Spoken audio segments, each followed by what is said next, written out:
Bonjour tout le monde, à toutes et tous pour être avec nous ce soir le 19 septembre, ici au 12 Dahlia. Avant qu'on commence avec l'ordre du jour, est-ce qu'on a des ajouts ou des retraites, Mme la greffière? Oui, Monsieur le maire, l'item 8.1, embauche d'un superviseur aqueduc et égout, est reporté à la prochaine séance. Donc, item 8.1, hiring of a water supply and sewer supervisor, it's postponed to another date. Merci. Est-ce que je pourrais avoir un proposeur pour l'agenda? Je propose. J'appuie. Merci. Avant de procéder avec deux choses. On a eu une bonne question ce soir d'un résident de la ville demandant les effets des hausses d'évaluation. On va en parler un petit peu plus tard. C'est une très bonne question parce que c'est pas facile d'expliquer l'impact de hausse d'évaluation et le taux de taxe. C'est deux choses différentes. Donc, on va parler de ça un petit peu plus tard parce que c'est très important.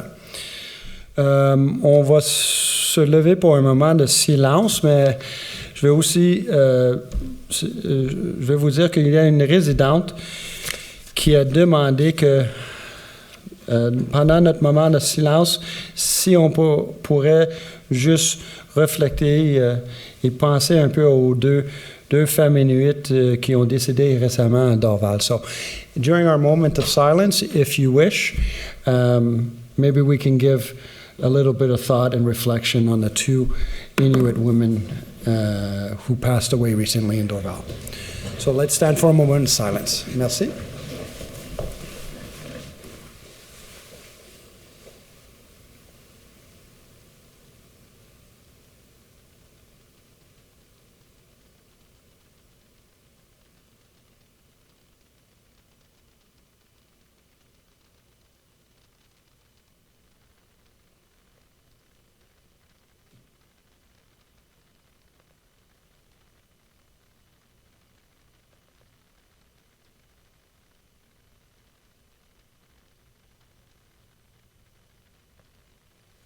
Merci.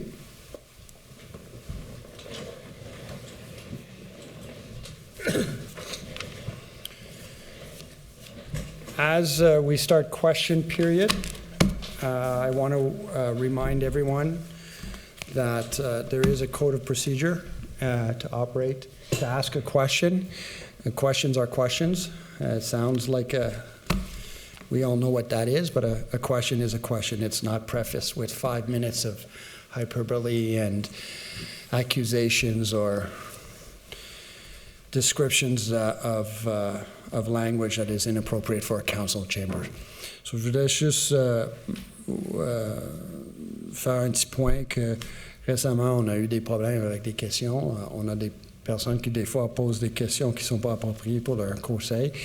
On est ici pour faire une période de questions et on demande des questions et le conseil va répondre aussi mieux qu'ils peuvent à cette question-là. Donc, on va commencer. Est-ce qu'il y a quelqu'un dans la salle qui n'a pas envoyé une question en ligne? Non? OK, je vais lire la question. Question numéro 1. Je crois que M. Brault va répondre à la question. Oui, s'il vous plaît. 1, 2. Question for Point Picard. What progress... Okay. Oui, okay. Question from Scott Cooper. Question for Point Picard. What progress is being made on the transfer to the city? How will the city ensure that the site will guarantee and improve resident access to waterfront activities? And which department will manage the site? What special role could the city play in rejuvenating the nearby village? Okay. Well, first of all, the city will buy it, but right now it's federal land, and there's contamination underneath the water, and it needs to be addressed. And the contamination the work has to be done by the government of Quebec. So right now there's talks in between government of Quebec and government of Canada on the procedure to do it. And when all the work will be done, and it might take time, then the city will take access to the land only when it will be decontaminated. To your second question, access and improve resident. Pardon. How will the city ensure that the site will guarantee and improve resident access to waterfront activities? Well, that was the main point why we bought that piece of land, to give a better access to the city and to the residents, and so our residents can access to water leisure activities. And how will it be managed? It will be managed by the Department of Leisure of the City of Dorval. C'est à peu près ça. Merci, M. Brault. Merci, M. Brault. Question numéro 2 de Mme Courcelle. Je pense que M. Brault, tu vas répondre à cette question aussi. Oui, j'avais pas, mais les questions... Ouais, c'est ça que c'est Cooper numéro 2. Placing overhead wire underground on lakeshore. Je vais le faire en français et en anglais parce que c'est des questions qui reviennent souvent. Présentement, on est en discussion avec tous les résidents du bord du lac afin d'avoir un plan de match pour dissimuler les fils électriques et que ça aille jusqu'aux résidences et aux commerce. Alors, cet été, c'est ça qu'on fait, qu'on est en train de faire le projet, le plan de match. Ce sera l'été prochain où ça va commencer à prendre forme et on pense que ce sera fait pour l'année 2025. Corrigez-moi si j'ai tort. So, this summer, the first step is to talk to all the residents and commerce to have a game plan to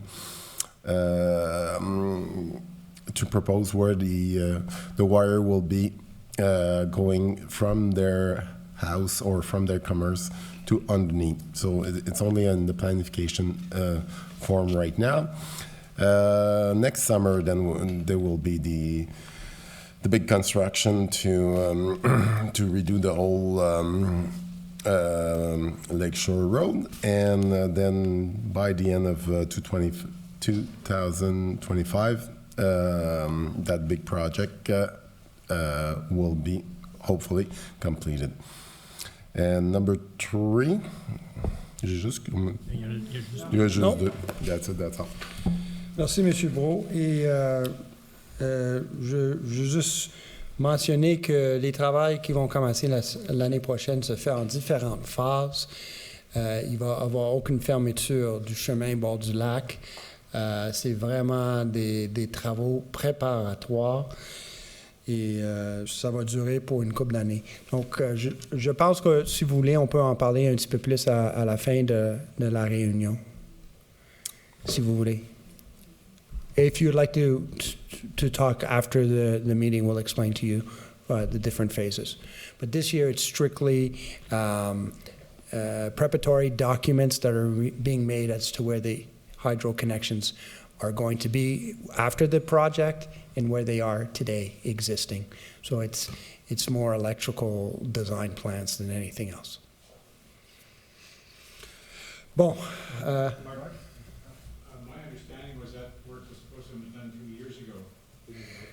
So if you want to come up to the microphone, you can. COVID had a huge impact on the project, like a lot of other projects, and it really did move forward very quickly with hydro. We had a discussion, I believe in the spring, it was earlier this spring, where we met the property owners. And At that meeting, it was a sort of consultation for the property owners to explain exactly what we were doing. There was a little bit of a presentation as well as what the look of the village would look like without the wires. But it was a meeting that was based for the property owners, and so that they clearly understood, that the new configuration, the electrical feed will come from underneath the ground and up into their building, as opposed from coming overhead and coming down the side of this building. And we wanted to make sure that each property owner knows exactly what that impact will be. At the same time, we also asked them to sign a document for the work as well. And we're not 100%, but we're working individually now with certain property owners to make sure that, we have 100% buy-in on this project. It's a very important project. I think it's going to be a great project, and we want to make sure that everybody's on board. I represent approximately 70 owners on Dorval Avenue, or on the corner of Dorval and Lakeshore, who have a great vested interest in seeing the project move ahead with full support of council and other property owners on Lakeshore. So you represent them in what way? You're the property owner? I'm one of 70 property owners in the condominium. So we haven't met. We need to talk. Yeah. Okay. So I just wanted to, it's not just my voice, but we have a long-standing concern about those wires from the time the building was developed. So. Okay. So after the meeting, if we could just have a quick chat, I'll take your contact information, because if you haven't signed the paper, I would like to meet with you. Sure. Perfect. Thank you. Well, and the previous question that was answered, didn't answer how the Pointe Picard development is going to be linked or is supportive of the rejuvenation of the village. It seems to me they're geographically very close. I walk there all the time. Yeah. And there's a logical linkage, but I don't know what it is, and I don't know whether the city's thinking about that in the planning. But it's something that people should be thinking about as they redevelop the village. Yeah. We're going to have. We are planning to do public consultations on for parks. It's going to be probably this winter. We will elaborate a little bit on Pointe Picard and what its vocation is going to be. There's been a lot of discussions around what do we call it? People call it a marina, but at the end of the day, it's going to be a place where people will have access to the lake in a relatively easy environment to get in and out of boats. It has moorings out there in the lake that they existed when the cadets were there, and those will be reused. There'll be docks that will be put in so that people can access their kayaks and their paddle boards or whatever it is that they like. And of course, we need to kind of discuss. Will we have a building that people can go into, maybe to just get a snack, or will people be able to store their kayaks there? We're looking very much at the one that was built in Pointe Claire, the canoe club that was done there, a much bigger property. But there's a lot to be learned from that as well. So that's going to come out in discussions. But ultimately, I think what it does is create not just a place for the local residents to access the lake. It just helps brings people to the village. At the same time, we have the ongoing park renovations of Park St. Charles going on, which is going to be a combination of play area, splash pad, three-season washroom facilities there. So that also all drives business to the village. The fact that the roadway is going to be redone in a configuration where, at least in the core part of the village, there's no distinction between sidewalk and road anymore, where we do the Christmas tree lighting. All of these things are just being put in there to put in the environment that people would like to start a new business. Of course, the development on Dorval Avenue will help as well, because there's going to be a fair amount of residential housing put in there. And so all of that will come together in the next 5, 6, 7 years, I think. Good. Thank you very much. You're very welcome. Thank you for your input, but may I have your name? Are you Scott Cooper? Okay, thanks. So I read your question. Also, there's going to be a park near your place, so that's going to be helpful too. Very good. Question numéro 2 de Mme Courcelle. Monsieur Brault, est-ce que tu vas répondre à cette question? Oui, je vais la prendre. Merci. Alors, question de Mme Courcelle. Rénovation à l'usine de filtration sur la rue Lila. Il faut comprendre que l'usine de filtration appartient à la ville de Montréal. So the water plant belongs to the city of Montreal. Alors, question 1. L'usine a installé de grosses lumières extérieures qui illuminent complètement notre cour arrière ainsi que nos chambres à coucher pour toute la durée de la nuit. Alors, dernièrement, il y a eu des gros travaux à l'usine, on comprend bien. Nous avons celle située en haut d'un escalier au 2e étage de la bâtisse qui rayonne chez nous. Ce problème a déjà été soumis à Info Travaux de la ville de Montréal avec le numéro de dossier et il n'y a pas eu de réponse.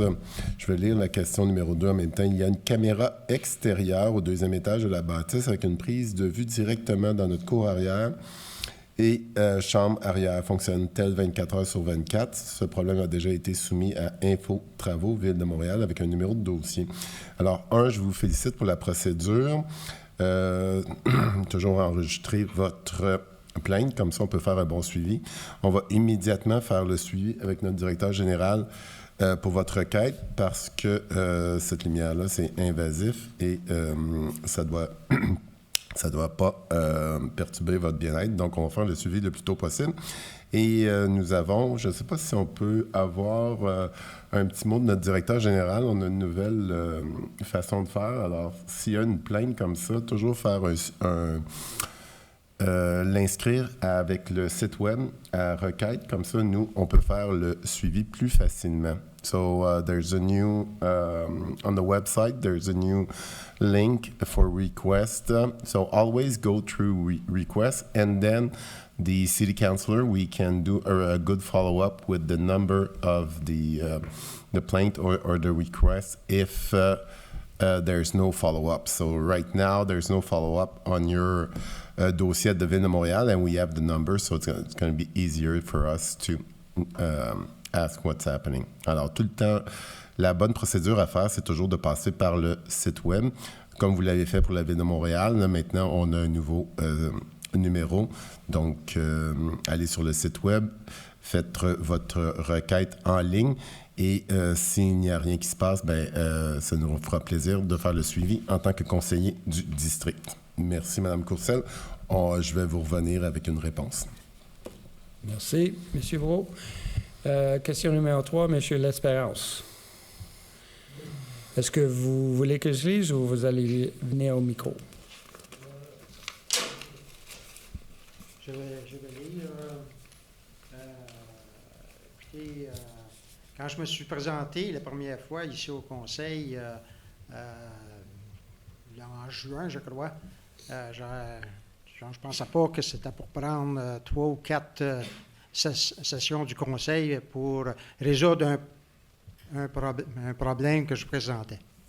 Je reviens sur la complétion de la piste cyclable là, entre la rue Dorval et l'avenue Cardinal.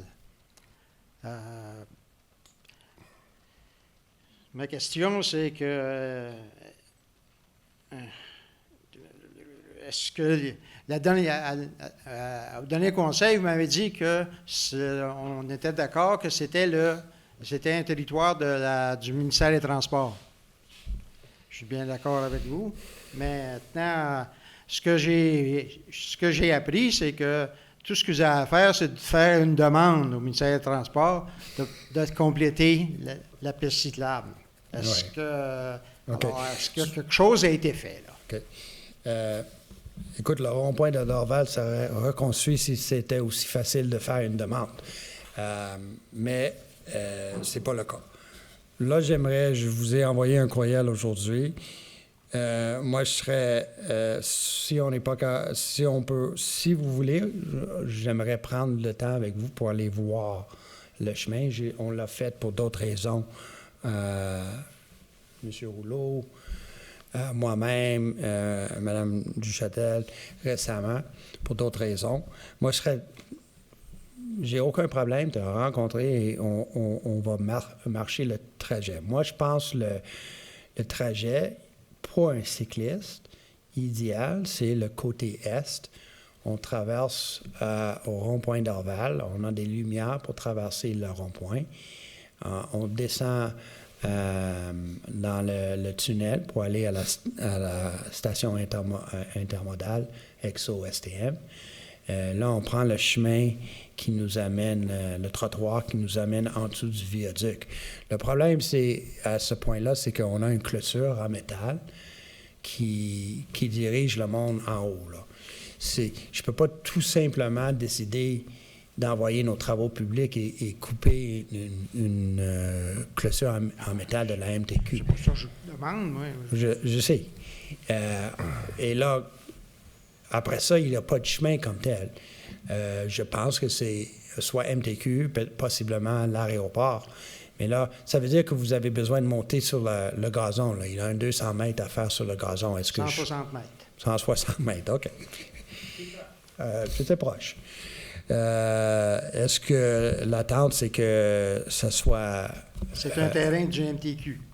OK. Est-ce que l'attente, c'est que c'est pavé ou on le laisse comme ça? Pardon?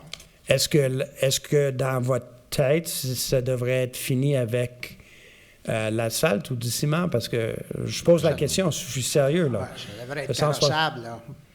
Okay. Alors... So, on est en train d'avoir des discussions. On va avoir une discussion avec la MTQ dans les jours qui viennent. On a plusieurs dossiers à régler avec eux autres. Et on va demander pour ces deux choses-là, pour voir si on peut construire un chemin en asphalte et voir qu'est-ce que ça coûterait, parce que je suis sûr que si on attend pour la MTQ pour le faire, ça va être des années. On va en discuter avec M. Rouleau pour voir si nous autres, on peut le faire et à quel prix, et aussi si on peut couper la clôture en métal. Parce qu'elle est pas à nous, là. Honnêtement, là, je ne peux pas la couper comme telle. Parfaitement d'accord avec vous. On ajoute ça. Je pense que aussitôt qu'on a une date, je vais la communiquer avec vous. Et espérons qu'au moins on a la discussion avant le prochain conseil. Je vous remercie. D'autres questions? C'est tout. Merci beaucoup.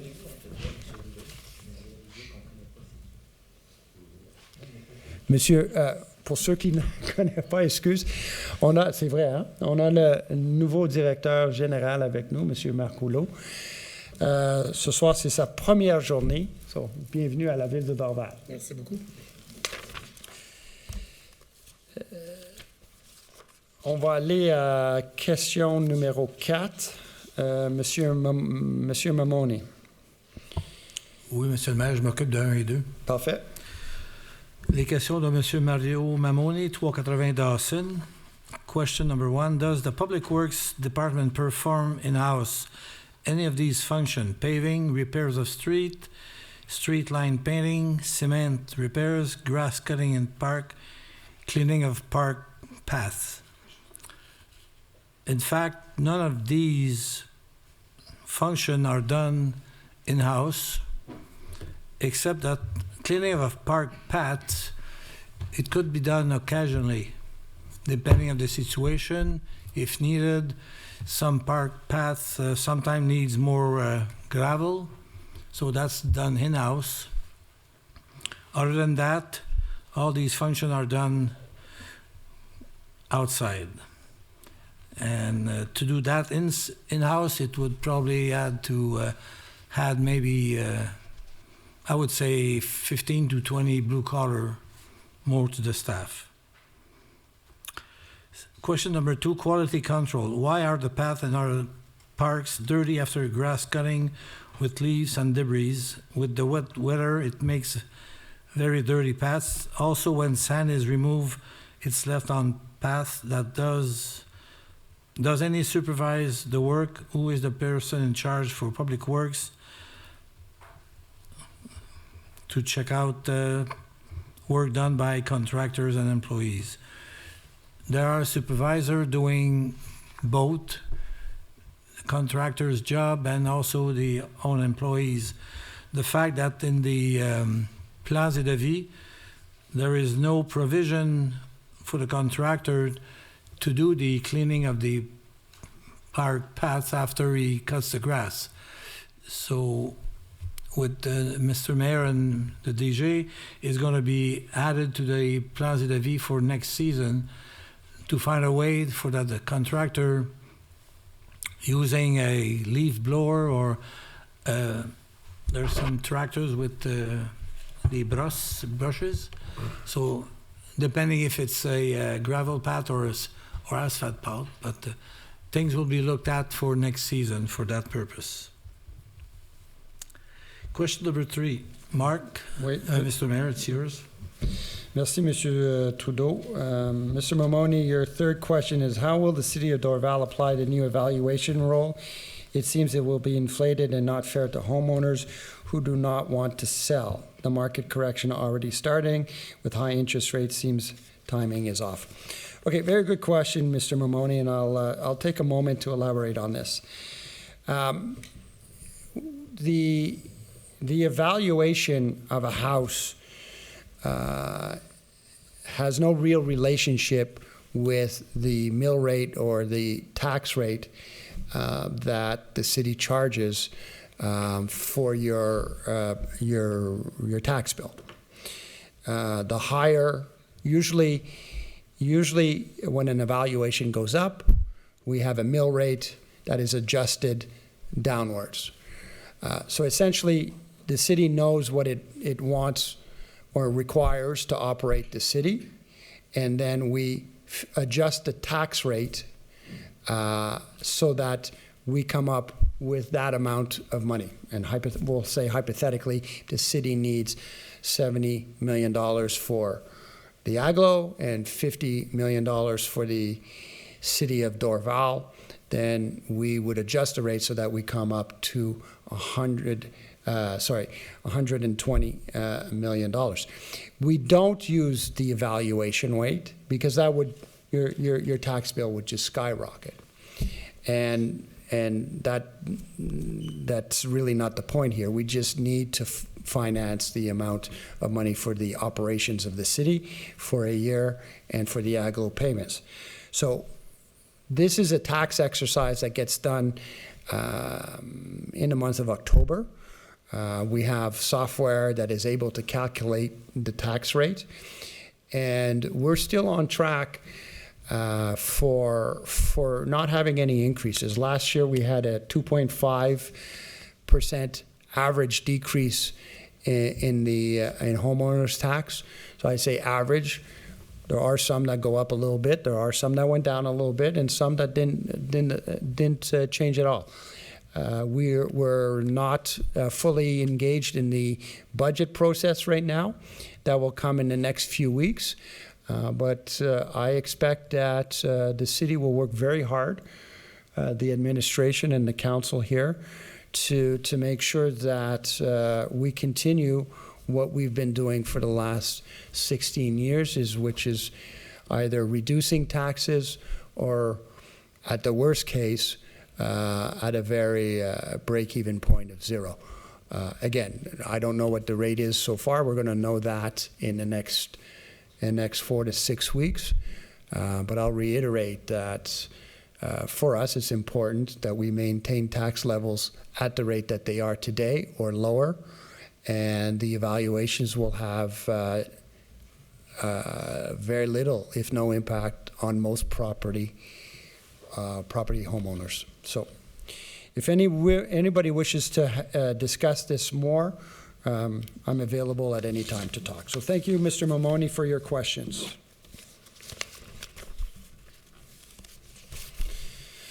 Mr. Nozzola, I think are you going to read your questions, or I would just like to say before we go too far here, Mr. Nzola, that we're in a very dangerous territory. We've had this discussion in the past.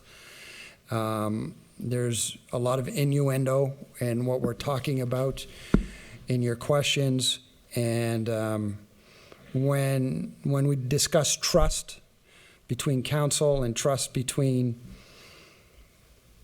residents and council, and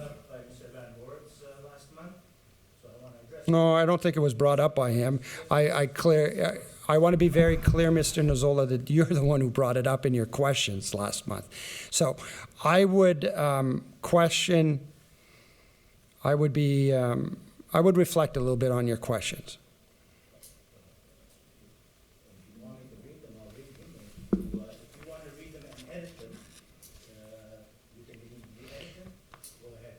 Mr. Von Roerts, would you like to... So, I mean, the first question is not directed at me, but Mr. Nzola, your second and third questions, the second one in particular, with that preamble, I'm not answering that question. It is no longer within the confines of our internal governance bylaw for council meetings, and I just feel I don't... The question, if you ask me the question you're getting to there, I will answer it. But if you're including that preamble, I don't think it's reasonable to expect a response from me.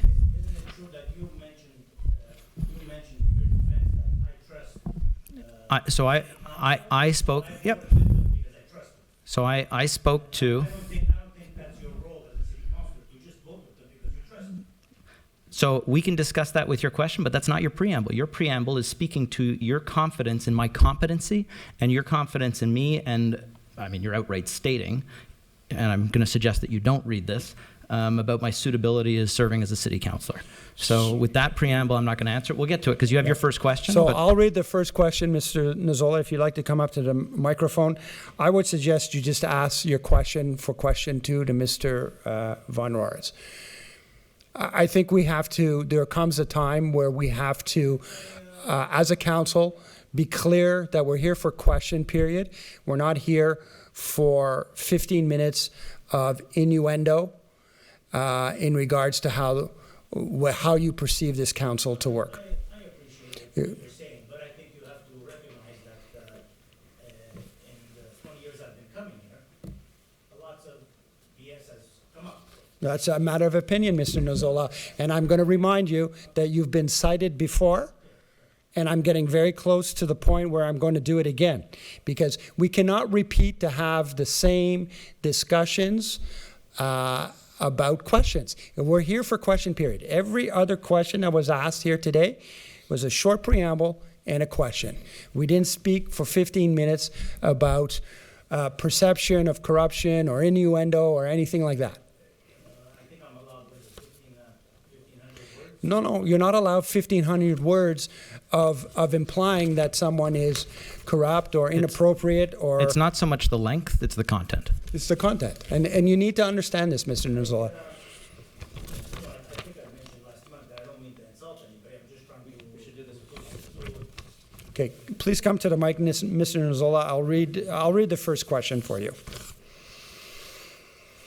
I want to welcome and congratulate Mr. Rouleau for his appointment as Director General in our city. The city has been in desperate need of honest and professional leadership, you see, already. It's innuendo, right there, okay? Our accumulated wealth and large tax base should make your job a little easier. If you don't already know, I like to speak my mind and call it as I see it. I have a few questions for you. Since 2014, this is the 6th position you've held. You have lasted 9 months as DG in the town of Rosemere. Why have you changed your job so frequently? During this time period, you also worked at BC2, a land development consulting firm. That is not listed on your LinkedIn page. Why not? How long did you work there? How well do you know your former mayor in DG?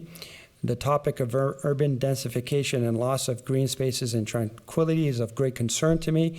Many studies have shown that these factors are a downfall to one's quality of life. It seems the only people who really profit from densification are promoters and developers. What's your stand on this issue? I will. I have discussed this question with Monsieur Rouleau. He will be happy to meet with you on a one-on-one in his office, so that you guys can get to know each other. But there's a lot of stuff here that we just. He does not need to answer here at council. Okay, I don't agree, but that's I respect. I respect It's that. it's not. We're not here. That's We're, fine. we're here That's to fine. ask questions about the operations of Well, the city. that's, It's not an interrogation. Well, we want to know our new city manager. So and, he'll be very happy to meet you at your convenience in Okay. his office. anytime he wants. Question 2, as Mr. Von Roritz, I can read it. He will choose maybe to answer it or not. I think he said he will not. Would you prefer just to ask your question at the end? I'll try to rephrase it, I guess. So 2 months ago I brought up, or was it 3 months ago? 3 months ago, I guess, I brought up the fact that I saw city workers planting flowers on private property. And the way that you reacted, I think was not acceptable, questioning whether you said, I don't really know what you actually saw. Do you have any proof of this? So it was strange that you would deny it ever happened, because I did bring up the same subject a few years back. So so when you say there's innuendo and I speak loudly and I'm not very nice, I mean, your responses like that, I find them totally unacceptable and insulting. So it upsets me when you react like that. You're saying basically that I'm a liar, I'm making this up, and I have no proof. Basically, that's what you said. So I have to respond to that. And it was going to go like that unless I brought it up again. So after 2 months, I brought it up again, because it bothers me that city councilors just sit there. Nobody ever defends a citizen. Everybody always votes the same direction. So I felt I should bring it up to clarify. And then you said, I was going to answer for you for the past 60 days, but I didn't answer. Anyway, so the whole affair was not handled well by you from the start. Okay. And that's why it escalated. That's why it escalated. Okay, so let me answer the question. 4 months ago, you asked me. I was not aware of what you were asking us. Out of context, If you were not aware, you should not have said, I don't know what you really saw. Do you have any proof? You should not have questioned it in that way. You should have said, you simply should have said, I'm going to look into it and get back to you. But that's not what you said. So, You suggested to insult me. You proceeded to insult me by questioning my integrity and my honesty. Mr. Nzola, let's calm down again. But isn't that true? So So I'm not allowed to question your integrity and honesty, but you're allowed to question mine. Mr. Nzola, please, Go ahead. please Go stay ahead. calm, okay? 4 months ago, you asked me if I knew anything about workers of the city planting flowers on private property. I said I had no idea. I don't know what you saw. I have no idea what you were explaining to me. Okay, very good. The month following, I came here to council with a document. You didn't ask me the question. You had all kinds of opportunity to ask the questions. You didn't. No. I The only month I after- only allowed 3 questions, okay? Okay, And so- if you have the answer for a question that I asked the month before, you should say, I have an answer for you for the last month's question. You should have brought it up. It's not up to me to bring it up again, because I only have 3 questions to ask. So Again, you're putting the blame on me when it's your fault that you did not answer it. And the following month after that, I also brought the document. You did not ask the question.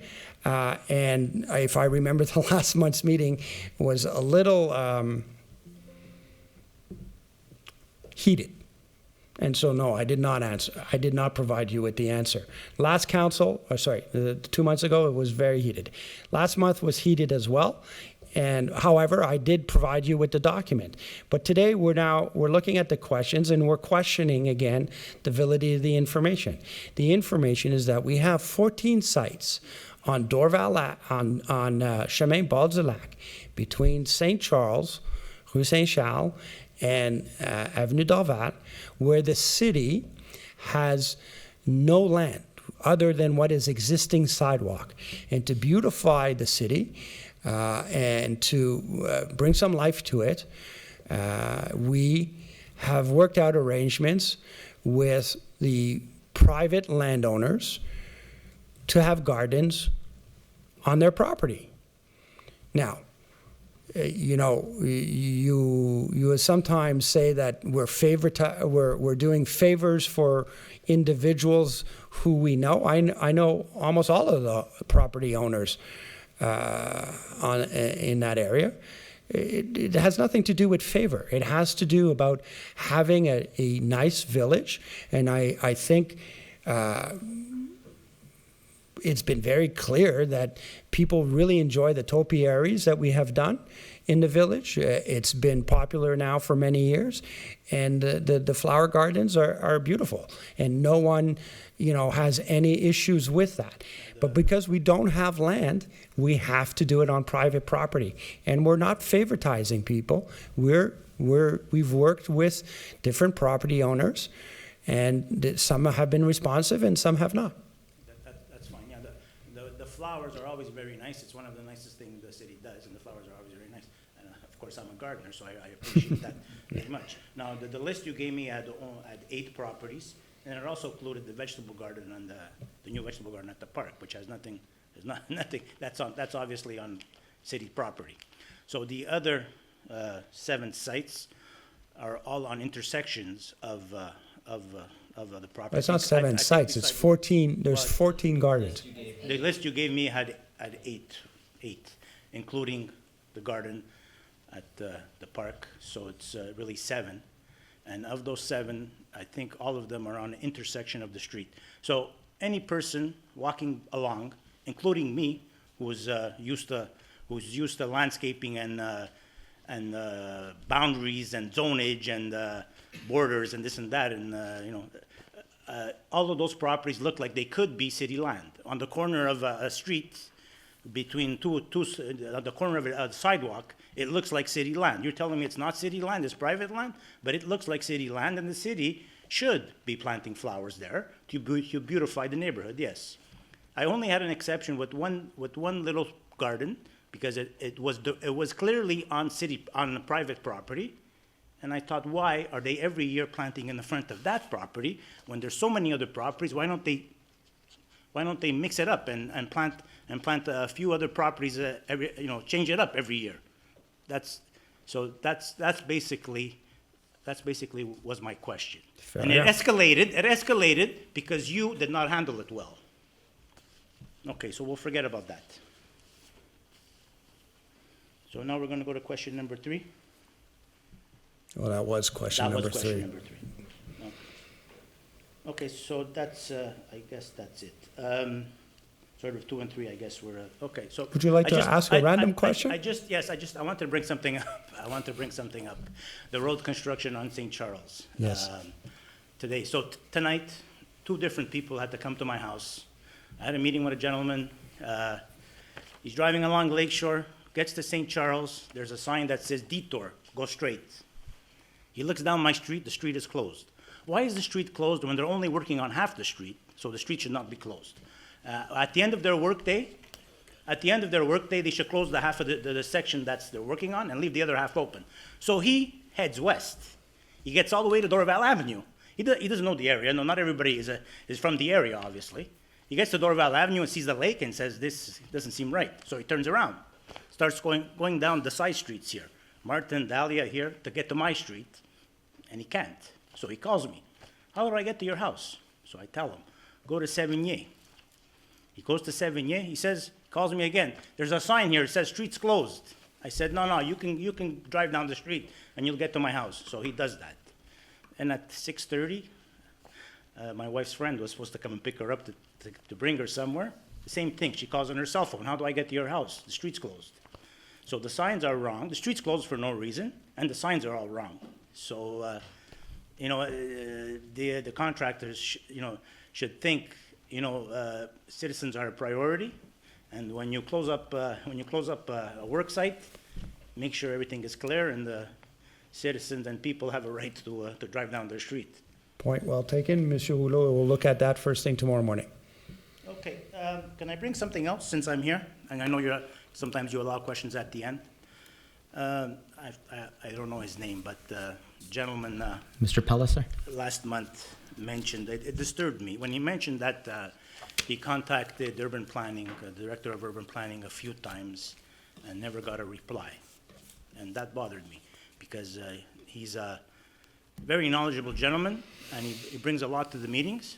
You know, I'm a simple guy and but he brings a lot. He brings a lot to the meetings, and I don't want him to be brushed off, because after he gets ignored many times, then he might stop coming, which has happened to other people. Okay, well, So I think you should address that with her, and with every city employee, that when a citizen addresses them, they have to reply. Okay. Mr. Nozola, I'm sure Mr. Pellicer is very happy that you're rooting for him. I can tell you that we have a meeting planned. Is it the 27th? I think it's the 27th. Maybe the 28th. Next week to discuss. And on top of that, he is the next person who files some questions, and we have That's answers good, for them because- too. Because when he says, I reached out to her, I communicated with her several times, and she never got back to me, that bothered me. Okay, Thank you. thank you.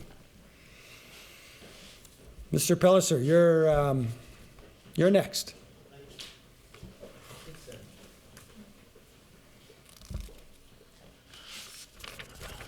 Bienvenue, Monsieur Rouleau, à la ville d'Orléans.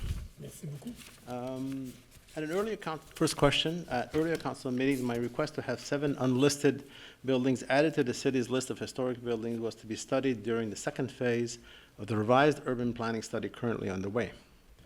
My question is, when will the updated urban plan, phase 2, be presented to the citizens of Dorval, and when will there be public consultations on this matter? Just a follow-up, really. Yeah, so I've always maintained that the properties will be added. I don't think my answer's ever changed from that. It will be there. To your question as when will that take place, I don't have an answer. Maybe we'll try to get a rough approximation when we meet next week. I believe that it's going to be sometime in very early January 2023, but I don't have an exact date. So we'll try to figure that out for you. Mrs. Escherson is working very hard on that project. There are a lot of projects. I do know that, which means that she's not focused on that project 100% of her time. But we've had some discussions with BC2 recently, so hopefully by the time you come to our meeting, we might have a more precise timeline for you. No, that's fine. We're just following it up as it goes along. No problem. Second question. Thank you, Madame Bilodeau, for your response regarding my question as to why the changes to allow for a 300% increase in the size of redevelopment project was not put to referendum. However, your answer is in error. Please read section 123, which confirms what is subject to that referendum. Is designed or to amend a zoning or subdivision bylaw by adding, amending, replacing, or striking out a provision bearing on a matter mentioned in any of the subparagraphs 1 to 5, 6, 10, 11, 16.1 to 23 of the second paragraph of section 113, or etc. Please read subparagraph 3, section 113, which says 3.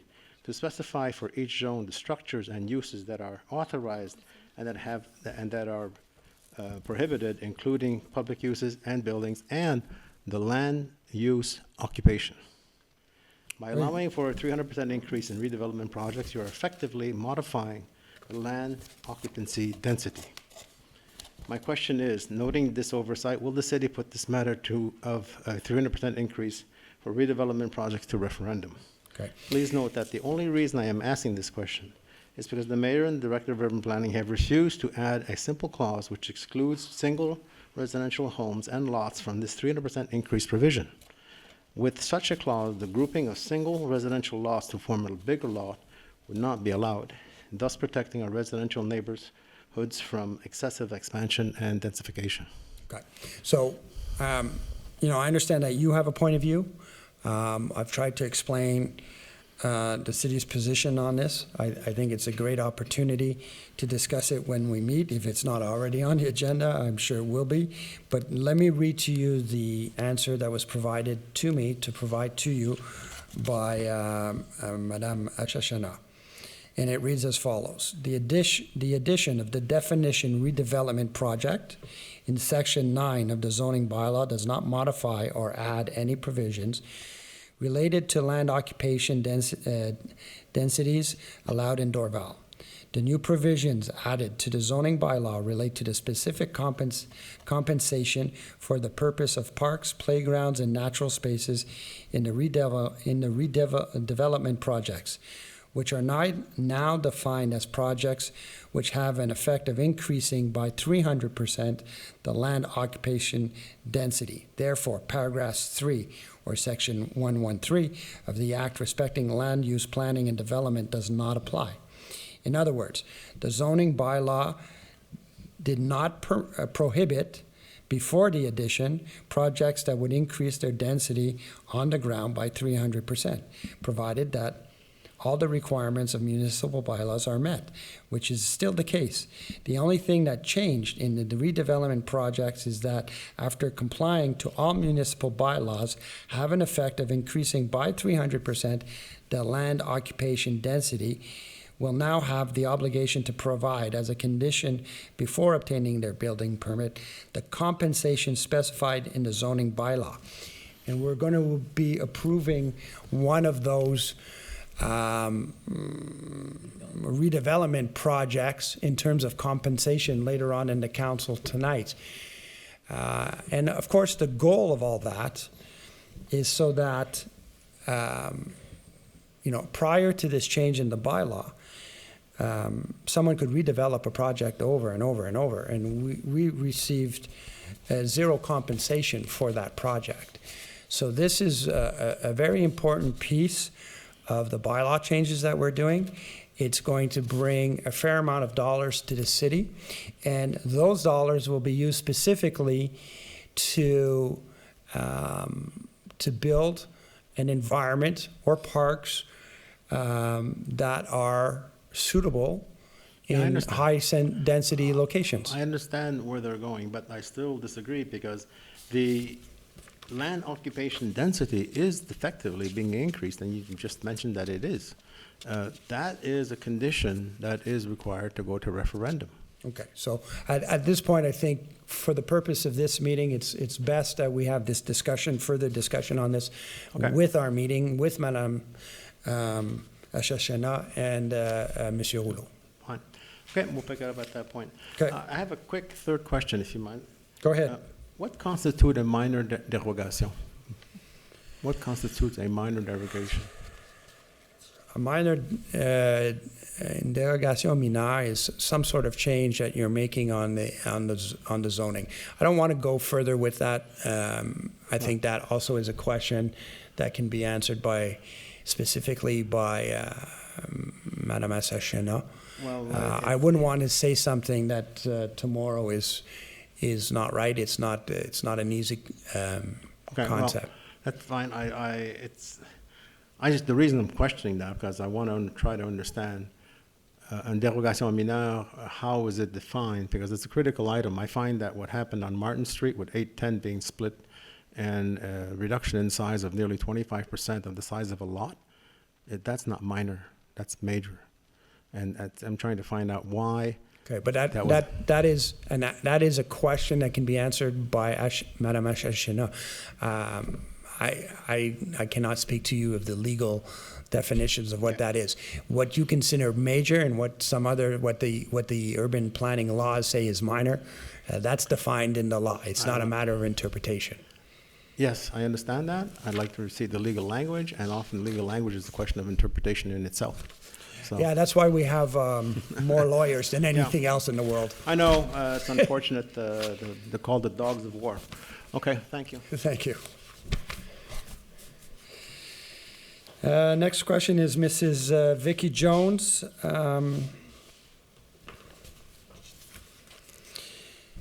I'll read for you, Mrs. Jones. It starts as a Brit, thank you for the service for respect of the passing of the Queen today. Regarding the historic wall at the entrance of St. Charles Park, on St. Charles Park on Lakeshore, next to the bus stop, there's a large pile of broken stones which appear to be from that part of the wall. It has been like this for quite a while now. The other larger section of the wall on St. Charles Avenue is covered with vines which need removing. Is it possible to send someone to inspect and assess the damages to the stones before they are vandalized or destroyed? Thank you. And yeah, I'm sure that we can do that. Just so that everyone's clear, that is that section of the park is going to be what we call phase 2 of the St. Charles Park renovation. It's the entrance from Lake Chemin-Bord-du-Lac into the park, and the reason it's a different phase is because it's being done by the city itself, and as well, some of you in the room know that we will be rebuilding that wall as well. So I will ask Monsieur Rouleau, actually Monsieur Rouleau and I will go see the location. I know I've been with, I didn't notice the, but yes, the vine is very thick. I think it's holding the whole thing together very well. Your second question, urban planning itemization. Further to my question asked in February 2022 regarding the way urban planning items are listed as an item 6 on the agenda, I repeat my question relative to today's meeting. It used to be that all items for consideration from the CCU would be listed. Now there's just a single item showing, like today, in 6.3, approval of site planning and architectural integration programs, recommendations of the Planning Advisory Committee of February 14, 2022. Your response was you did not think that the formats were different. They were both the same and was a lot less reading for the public, and that you would get back to me. Firstly, you never got back to me. You're absolutely correct, and I do apologize for that. We do have an answer for you tonight, but I'll continue reading your question. Secondly, if there was no differences and they were the same as you implied, I would not bring it up. See July 12, 2021 as an example. Lastly, I find it really dismissive to suggest that the public do not want to read about important actions the city undertakes, especially when it comes to site planning and architectural integration programs and other urban planning concerns. So I ask, will you list, as before on the agenda, the items and recommendations of the Planning Advisory Committee, which we all know is the CCU, that are up for review, discussion, and approval by the council? Thank you. So, Mrs. Jones, we did go back and look at the agendas of the meetings going back to 2021. It is in fact the case that in one meeting, which was July 2021, they were listed. There was 5 construction projects, of which PEL projects. There was 5, and they were itemized individually. It is the only month in 2021 where that took place, and it has never taken place in 2022.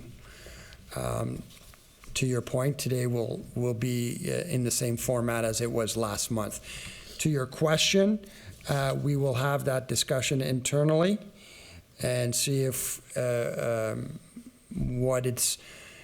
what's more efficient for council. But I will take it under consideration, and we will let you know how we feel. But for the moment, I just want to clarify that in the last 20 months or so, there was one exception. It was just the month of July in 2022. Holiday market, and I'll take that one? Yeah, go ahead. So Mrs. Jones' question is, you have on the agenda item number 4.11, the supply of 2 sheds for the holiday market. Last year, you also had the same requisition for 2 sheds at a cost of excess of $22,000. With regards to the holiday market, will it be held at the same place as before?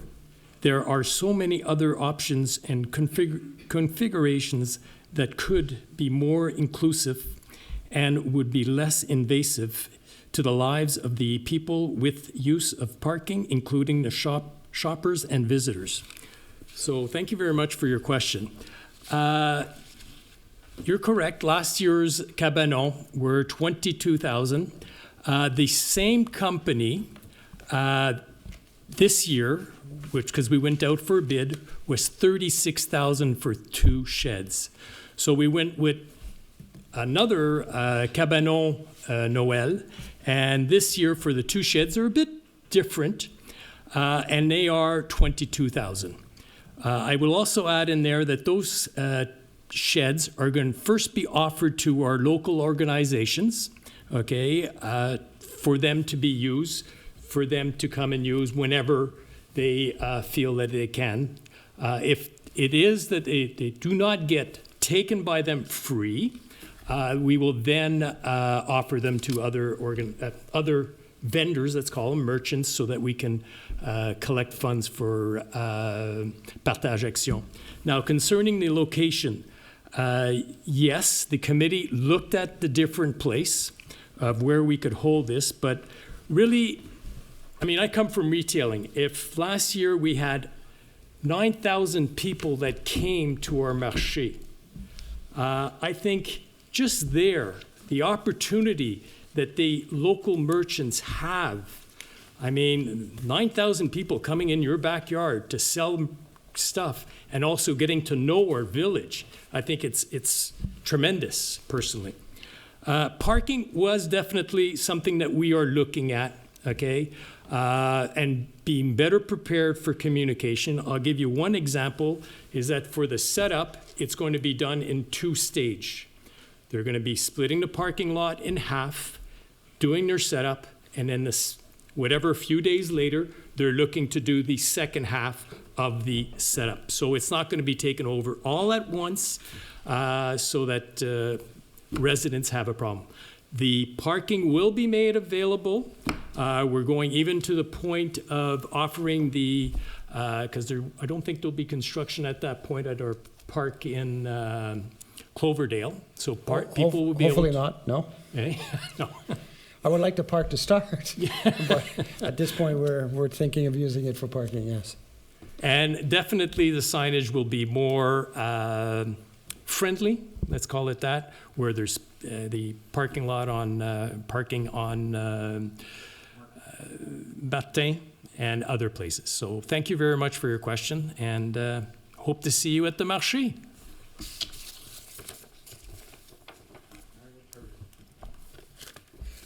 Thank you, Mr. Lesage. Question 8, 3 more folks. Question 8, Mr. Mario Perazino. Parking on Academy St. Anne. Good evening. Prior to undertaking Academy St. Anne School Expansion Project, L'Académie St. Anne has had over 70 parking spots reserved for the school. Since the return to school in August of this year, our street on Avenue de l'Académie has become an auxiliary parking for the school. Every weekday, we have teachers, staff, contractors working on the school parking on our cul-de-sac narrow street. In addition, parents use our street as a drop-off and pickup zone. This is a hazard to our public safety. Our street has 2 large condo buildings, 39 townhouses, 6 single-family homes as well. When will the parking on Academy St. Anne reopen, and how many parking spots will they have? Mr. Perazino, I do understand your preoccupation. It is our preoccupation as well. We had a meeting with the school, I'm going to say roughly 3 weeks ago. We are on some dossiers making some progress, on other dossiers not making some progress. For example, there's a landscaping plan that is that has been presented to us, that is in the works. They're actually working on it now, that will create a lot of greenery, plantations of trees and gardens along the fence line between the school and the various residential properties beside to the home. We were able to come to an agreement with the school where there was a gravel path leading to the chalet, which was wide enough to be a road. This will not end up in the project. It will be covered with grass. The gravel underneath will stay there so that it supports the weight of ambulances. By law, we need to provide access to the soccer field, and I think it's a very good compromise that the base stays there, but the grass will remain there. So the walking path will be greatly reduced from what we have today. So there are some improvements. It's not immediate. It's not tomorrow. It's done. It's a work in progress, and it's going to go on through the fall. What we're struggling with is getting the parking lots open. They're still working on them. I agree. It's frustrating. I know Monsieur Trudeau speaks with the residents in that area almost on a daily basis. They're working. We're making sure that they're working on their project. The other part is not just the parking, but it's the drop-off zone, which also is still not completed. And once these two things can get opened, I think there will be a lot of pressure taken off the side street. So we are planning on meeting again with the administration, and we will continue to have these discussions. One of the things that we will ask, though, is that they engage with the property owners of what is the Bell Building, known as the Bell Building. It's imperative that they develop a partnership there. That parking lot is empty, and I think it's extremely reasonable if the city recommends that they come up with some sort of partnership with that empty parking lot. Excuse me. Parking on Avenue de l'Académie. In light of the first question, is there a possibility of residents of de l'Académie to obtaining parking vignettes to dissuade school staff and parents from parking on the street? Yes. Yes, we're working on that right now. It's maybe Monsieur Trudeau would like to provide an update on where we are with permits. Yes, Mr. Mario Perziani. The vignette project is part of the change of the bylaw for circulation and parking that will be made probably early winter, maybe, kind of. Yeah. Because Yes. in the new bylaw, we had to include the inventory of all signalization of the city, across the city, all over the streets, and the marquage also of the street, all the lines and everything. That's part of the law that has to be put in the new bylaw for the parking. So this actually is being done by a firm, exterior firm, and then it's going to be included. Yeah, last month we did give the contract. So, and this will be included into the geometric of the city, and then the city clerk's office will be able to finalize the new bylaw. So that takes time. Yes, it's long, but we have to make it the best way we have to, and to obey all the laws that Quebec gives us. I also want to add that the vignette project, so we're not doing the whole city. I want to be very clear with That's this.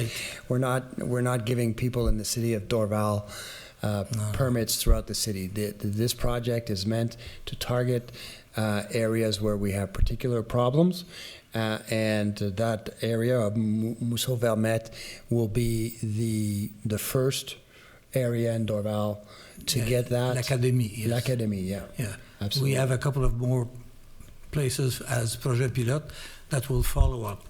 But I just want to remind that there is about only I would say 60 to 65 parking space on the street in l'Académie. So at that point, vignette will be available for 60 or 65 parking space only. Now, if sometime resident of condos or townhouses don't use their regular parking that they got and they go on the street, then people who needs the parking spot on the street will not be able, even with vignettes, to park on the street. So it's always the same problem coming around and around. People sometimes find it more easier to just park on the street, open the door, and they go inside instead of going underground to their garage or their parking spot and then go up to their condo or whatever. So we'll make the best out of it, but the Projet Pilote is the first one, is l'Académie, and it's going to come through hopefully before 2023, hopefully, because we know it's a problem on l'Académie. Thank you. Thank you, Monsieur Trudeau. So, third question was access to the field at Academy St. Anne. Since the return of school in August with no parking allowed at the school, not only do people use our street to park, but they keep using the private grounds of Avenue de l'Académie to cut through our walkways, jumping the fence to go to the school's football field. In addition to being loud many nights, they litter our premises and our street when leaving the field. Can we have an update on the landscaping project at l'Académie St. Anne, and if the school has any intention of planting hedges, and when will this be completed? Thank you. So I think I kind of referred to the plantation project earlier in question number one. But we do understand that there's a problem with people hopping over the fence using private property. And I think we are at the point now where in our discussions with the administration, from a city point of view, we're going to have to force the issue of at least increasing the height of the fence to 6 feet, which is a regular fence for Dorval. That's what our bylaws provide. And I would even go as far as to allowing it even higher.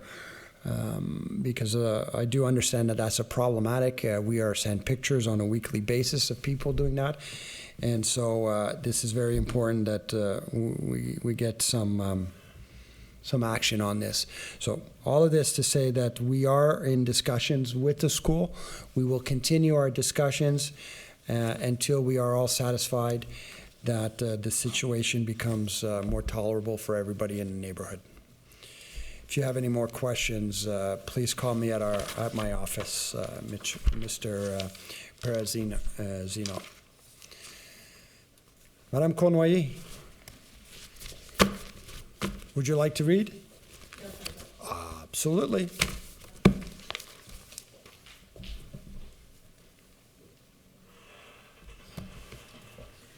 I'd like to add my voice to welcome to Mr. Rouleau for joining the team. Thank you very much. Yeah, we'll look forward to your good actions in our city. My first question is, since the demolition of the Elizabeth Russell Center, the city planned to build a 90-unit affordable senior complex. Has the city succeeded in finding financing for the building of this badly needed complex? That's I guess the first question, and then the second question would be, what steps to obtain funding has the city undertaken since November of 2019, and what are the chances of success? Very good question, Mrs. Cournoyer. We have worked hard this summer with our partners, mainly l'Office de l'Habitation de Montréal. I have nothing to confirm today. I'm positive that we will have some good news on this dossier by the end of the year. So you're expecting to have something happen between now and the end of December? I think our discussions are going very well. I don't want to prejudice those discussions, but I think we're working with partners that understand our situation.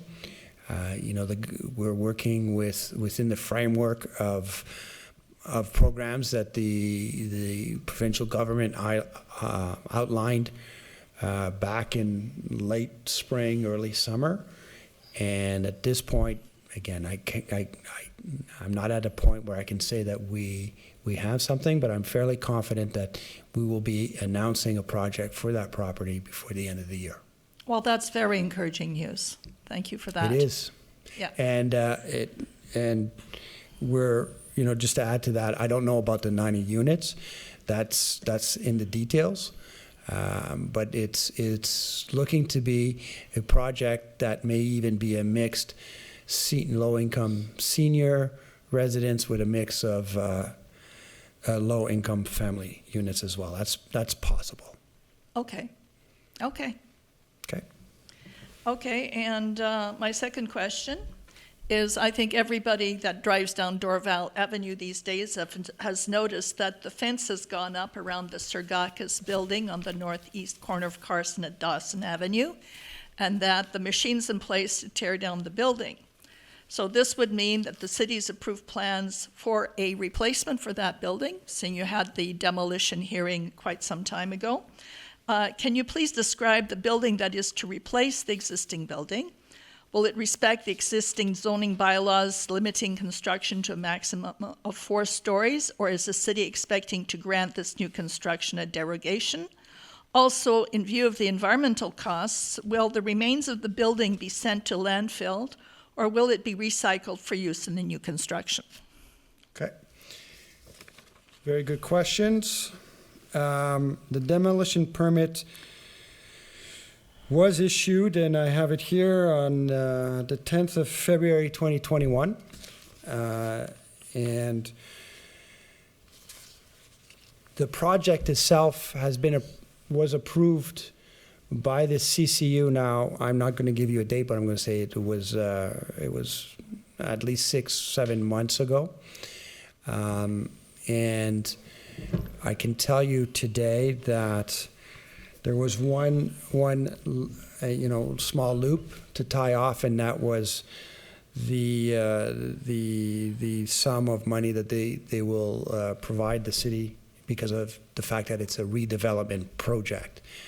That was just finalized, I believe, last week, and so they have been given their permit to demolish and to build what is essentially a 4-story rental facility with underground parking. There are no derogations. It's conform 100%, including parking at 1.75, which, as you know, is the old parking ratio that existed at the time this project was proposed to us.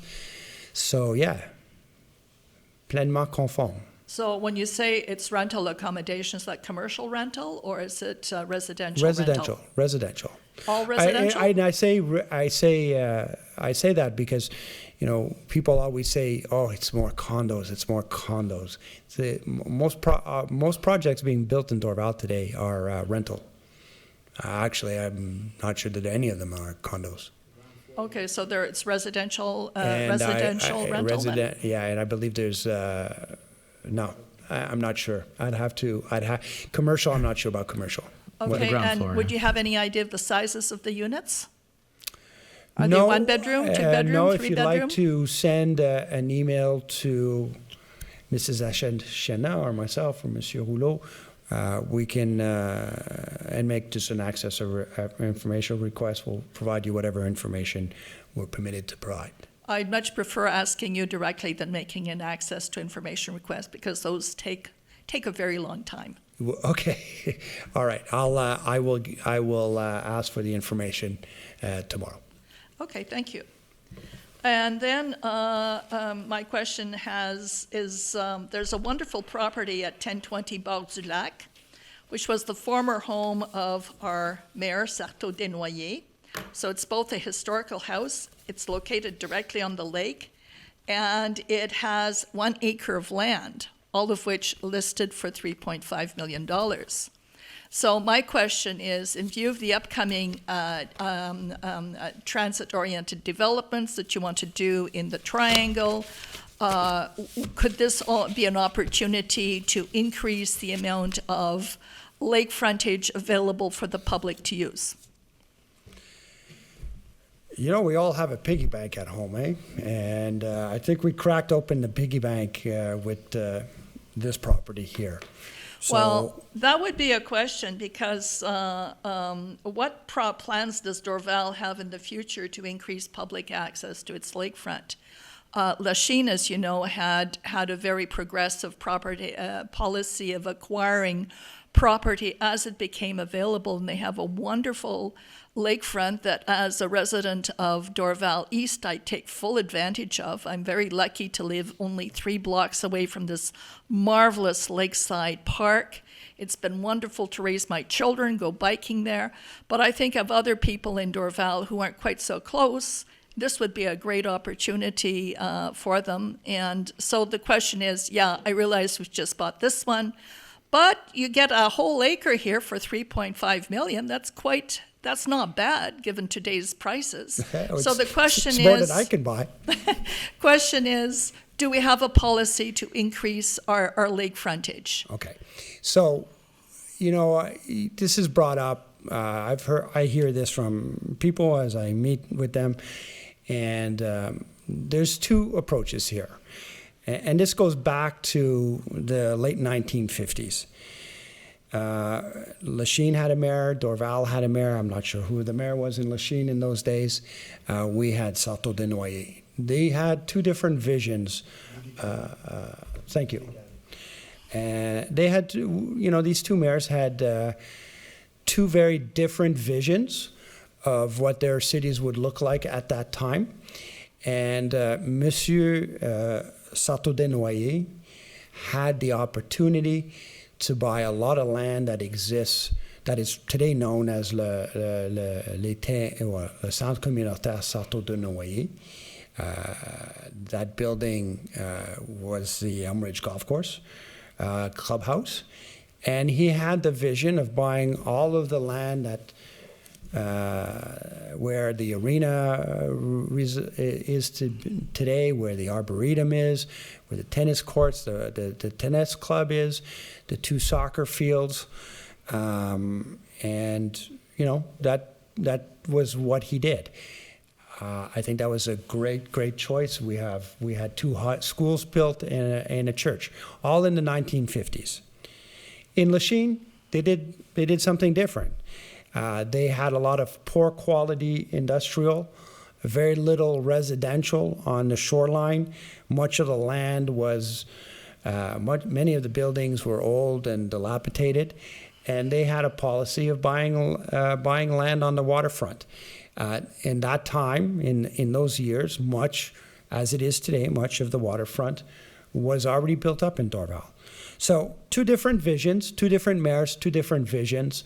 I can't go back to 1950 and start buying up all of the land that is on the Dorval waterfront. I mean, Mrs. Cournoy, this is hundreds of millions of dollars, if not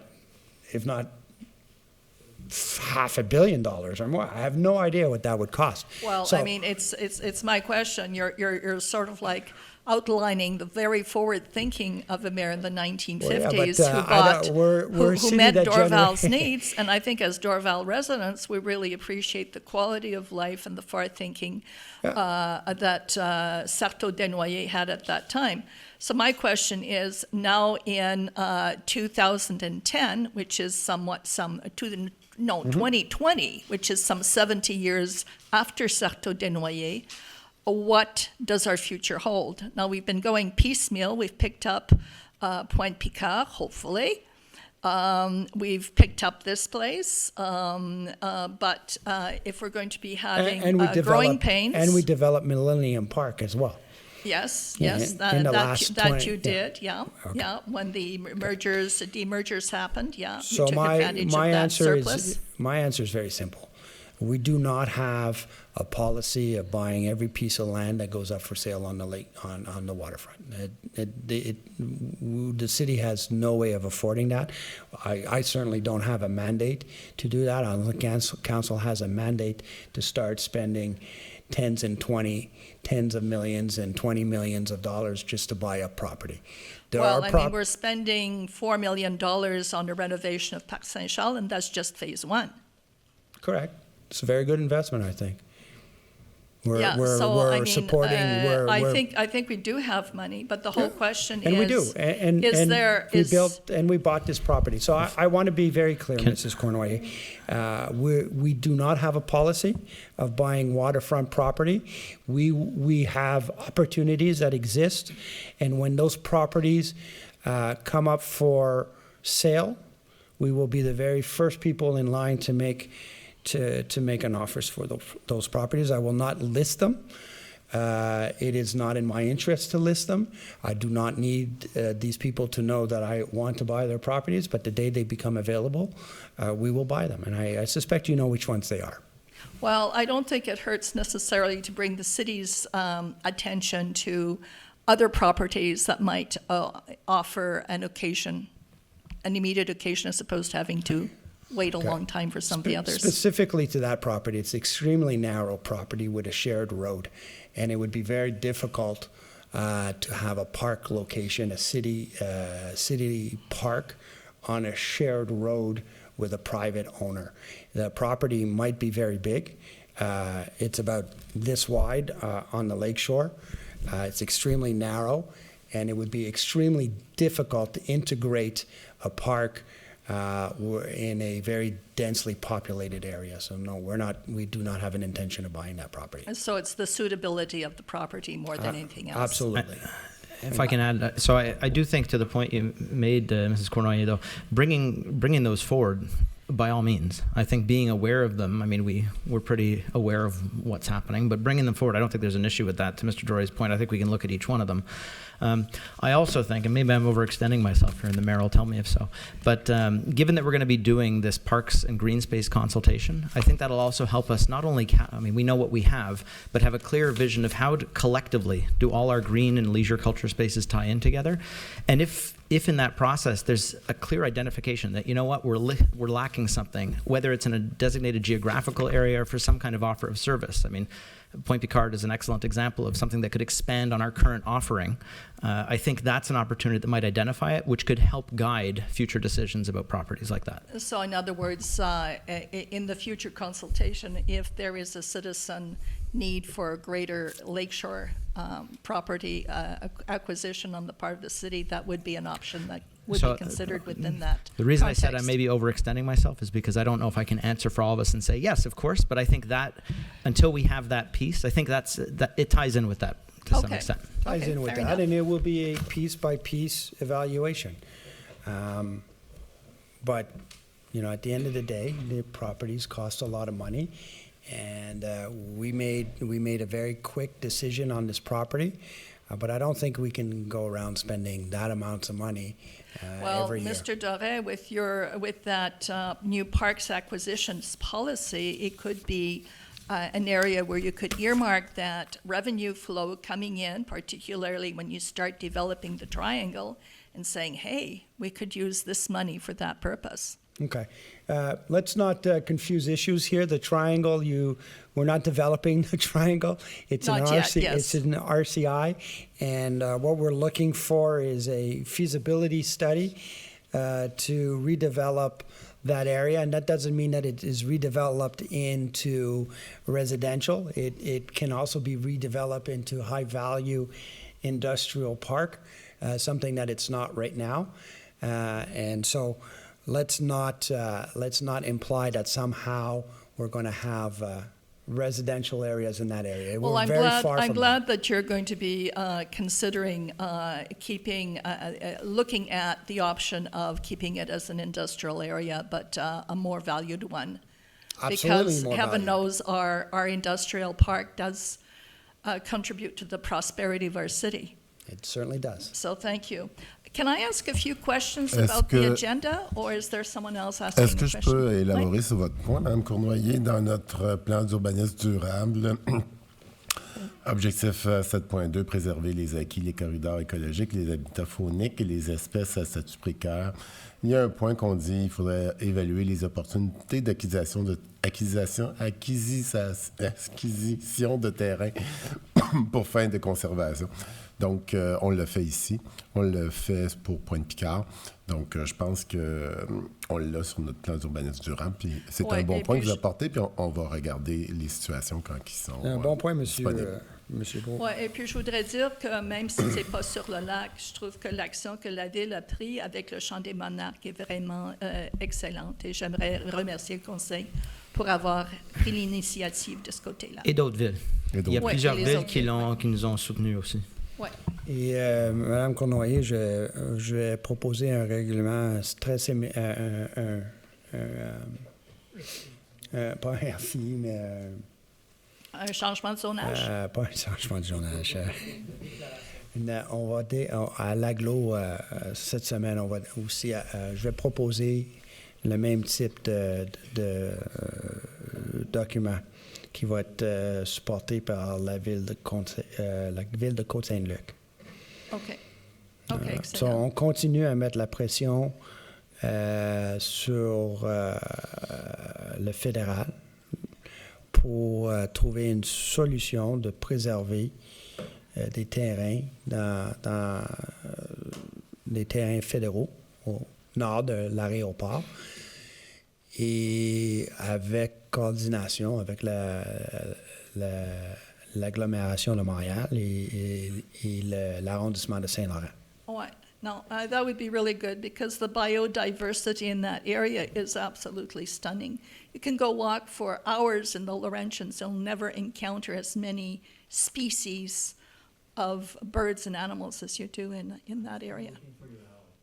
Huh? I'm still looking for your owl. Oh, every there- time I go, I'm still looking. I haven't Is seen that it the yet. owl that only comes in the wintertime? Yes, Well, every there's time. 7 owls that come Okay. in the wintertime, but I've spotted several of them, so maybe we should go hiking together.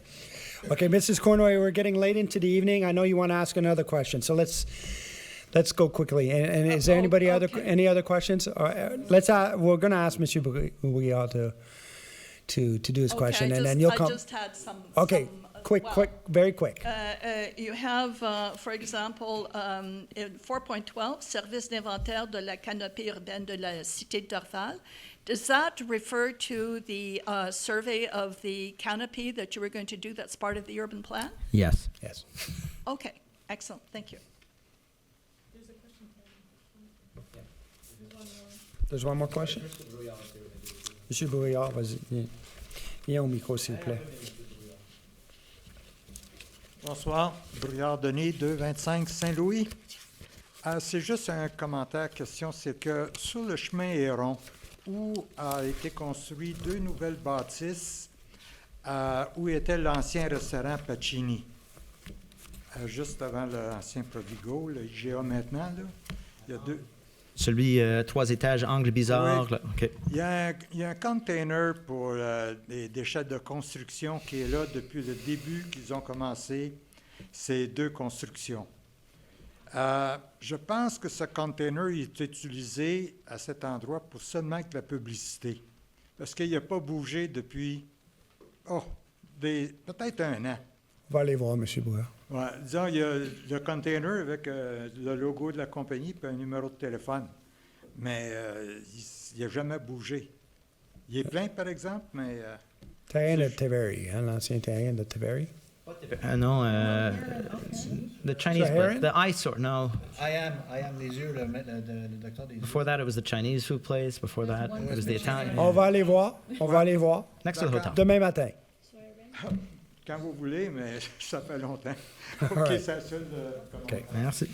So, on va revenir à la dernière question qui est de Mme Piquet, oui.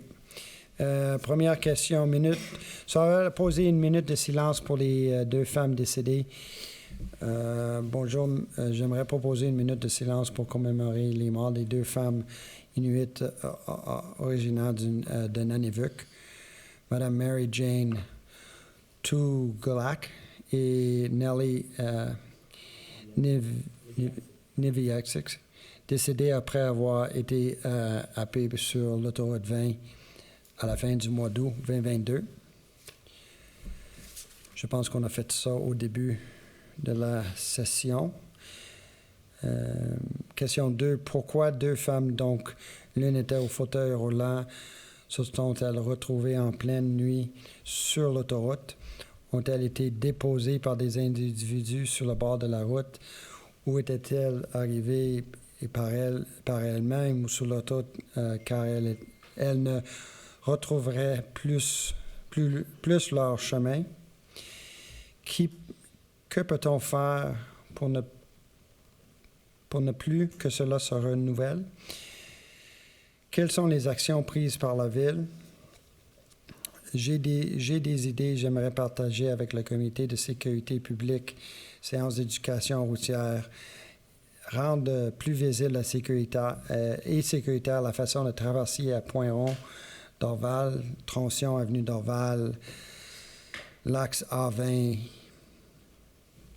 et la 520. Avec un trajet lumineux sur un trajet de long trottoir, proposer l'ouverture d'un bar plus proche au centre Ulavik. Écoutez, il y a une partie on a le coroner qui est en train de faire une enquête aujourd'hui. Donc, il y a certains points dans cette question, donc je ne peux pas répondre à ce point-ci. Je peux vous dire que M. Rouleau, avec la police, et est-ce qu'on avait quelqu'un de Ulavik?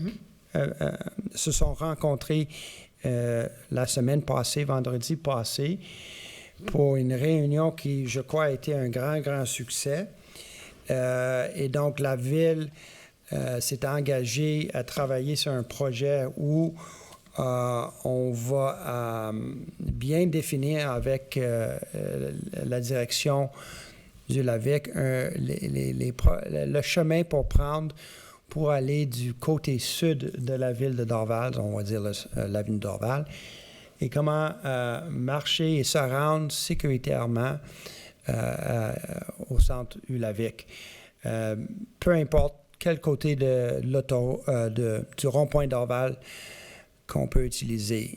Il y a le côté de la station STM et il y a aussi le côté de la station Via Rail. J'ai fait, je pense, et Mme Duchâtel l'a fait aussi, côté Via Rail est plus dur. C'est possible qu'on a besoin d'avoir l'approbation de la MTQ pour faire un peu de reconstruction de ciment. Mais c'est là qu'on a une opportunité de faire un sentier de ce côté-là qui traverse sécuritairement en dessous du viaduc et revient. On peut remonter en haut à côté de la station Via. On peut le faire aussi, je l'ai fait avec Mme Duchâtel l'a fait cette fin de semaine, je crois. Moi, je l'ai fait aussi. Moi, je préfère le côté S, un petit peu plus compliqué, mais quand même, on va développer de la signalisation en anglais, en français et en Inuktitut pour aider. Et ça va se faire. On va commencer ce projet-là aussitôt que possible. Ça va être suivi avec d'autres discussions avec l'administration de Ulavik aussi. Donc, j'espère que ça répond un peu à la question. C'est sûr qu'on ne veut pas que cette situation se reproduise et on va faire notre possible avec la police pour sécurité les sentiers de marche pour aller nord-sud dans la ville. Question 3. Peut-on avoir des dates de séance du comité d'avance sur le site web, où je crois que voilà, c'est le comité. Si on parle du comité de circulation, le comité de circulation n'est pas un comité public. Et donc, c'est pour ça qu'on n'a pas des dates là-dessus. Si vous avez des commentaires, des questions, vous pouvez parler à votre conseiller. Il peut amener, lui ou elle peut amener. OK. Monsieur Lassage peut amener des cas spécifiques pour être étudiés par le comité de circulation qui est fait des élus et la police du PDQ, la police du PDQ 5. Aussi, on peut le faire avec notre nouveau système de requête qui est en place, qui est maintenant fonctionnel. Donc, M. Beau a mentionné plus tôt ce soir. Donc, j'espère que ça a répondu à toutes vos questions. Et si vous avez d'autres concerns là-dessus, vous pouvez contacter mon bureau aussi. That's it. D'autres questions? More questions? Anyone? No? OK. On va continuer. Section 2, approbation de dépôt de documents. 2.1, approbation du procès verbal de la séance tenue le 22 août 2022. Est-ce qu'on a Je propose, Monsieur le maire, l'adoption du procès verbal de la séance régulière du 22 août 2022, tel que rédigé. Merci. J'appuie. Merci, un appuyeur. 2.2, c'est un dépôt du procès verbal de correction de la greffière, résolution CM 2208-373. Est-ce qu'on a des questions additionnelles? Merci. 3.1, règlement de délégation. Est-ce qu'on a des questions sur le compte-rendu du directeur général? Merci. 4.1, service d'entretien et de réparation de système de chauffage, renouvellement 2023. J'ai besoin d'un appuyeur. Mr. Mayor, I propose that we issue a purchase order to the enterprise EPM Mechanic 298-2897 Canada, Inc., for the second year of their renewal for a contract of inspecting, maintenance, and repairing heating systems in the 6 municipal buildings and 2 aquatic centers listed for a total of $57,151.76, all taxes included, for the 2023 year. I second that. Merci. 4.2, service d'entretien de génératrice d'urgence. Je propose, Monsieur le maire, d'autoriser l'émission d'un bon de commande à Entreprise électrique NADCO Inc. pour des travaux d'inspection, de vérification et d'entretien préventif, ainsi que la réparation sur demande des 9 génératrices d'urgence dans les bâtiments municipaux de la Cité d'Orval, au montant de 23 855,01, toutes taxes comprises pour 2023. Je seconde. Merci. 4.3, service d'entretien de système de vidéosurveillance. Oui, Monsieur le maire, ce serait pour démettre une commande d'achat à l'entreprise Stanley Convergent Security Solution, Inc., seule entreprise ayant répondu à la demande des prix pour la fourniture de services d'entretien des systèmes de vidéosurveillance pour la période du 15 septembre 2022 au 14 septembre 2023, au montant global de 18 050,47 $, toutes taxes comprises, conformément à son offre du 18 août 2022. J'appuie, Monsieur le maire. Merci. 4.4, solution infrastructure hyper-convergée pour les remplacements des serveurs virtuels. Je propose, Monsieur le maire, d'autoriser l'émission d'un contrat à ETI Inc. au montant de 399 615,19 $, toutes taxes comprises, pour l'ensemble de la solution d'infrastructure hyper convergée et de stockage. J'appuie. Merci. 4.5, service de support à l'implémentation des mesures découlant de la loi 125. Donc, ceci, comme le maire a mentionné, c'est lié avec la loi 125 pour moderniser la disposition législative en matière de protection des renseignements personnels. Donc, avec ça, je propose que nous désignions comme membre du comité sur l'accès à l'information et la protection des renseignements personnels de la Cité, le directeur général, la directrice des affaires publiques et greffière, la greffière adjointe ou en son absence, l'assistante greffière, la chef de division des ressources humaines, le chef de division des technologies de l'information et la coordonnatrice de la gestion documentaire et archives. Et je propose qu'on autorise une banque d'heures à la firme Fasken-Martineau du Moulin, SENCRL, pour des services de support à l'implantation des mesures découlant de la loi 125 pour un montant ne dépassant pas 25 000 $, toutes taxes comprises. J'appuie, M. le maire. Merci. 4.6, services d'entretien et de réparation des installations de plomberie. Je propose, M. le maire, d'autoriser l'augmentation du contrat TP 2021-27 octroyé à l'entreprise AFTEC Inc. pour un montant ne dépassant pas 60 000 $, toutes taxes comprises. Je seconde, monsieur. Merci. 4.7, autorisation d'une signature d'acte de vente. Je propose, M. le maire, d'autoriser le maire et la greffière à signer pour et au nom de la Cité d'Orval un acte de vente entre Immeuble Anarchy Inc., Anarchy Realties Inc. comme vendeur et la Cité d'Orval comme acheteur pour l'acquisition sans garantie au risque et péril de l'acheteur du lot 6398495 du cadastre du Québec, circonscription foncière de Montréal pour un montant de 3 863,16 sous toute taxe comprise, plus les coûts d'un nouveau certificat de localisation, le tout selon les termes et conditions apparaissant au projet d'acte de vente joint au dossier décisionnel 2022-009-012-001 ou d'autres termes et conditions qui sera jugé dans l'intérêt de la Cité et d'autoriser le maire et la greffière à signer pour et au nom de la Cité de Dorval tout autre document requis pour donner effet à la présente résolution. Et j'ajouterais que cet achat était nécessaire concernant la reconfiguration de l'intersection Amos et André où on a installé des feux de circulation. J'ajouterai, je vais l'appuyer et j'ajouterai que je pense que ça fait la deuxième des 4 achats. Donc, juste pour les gens qui suivent ce qu'on fait, dans les mois qui suivent, on attend à avoir 2 autres achats similaires.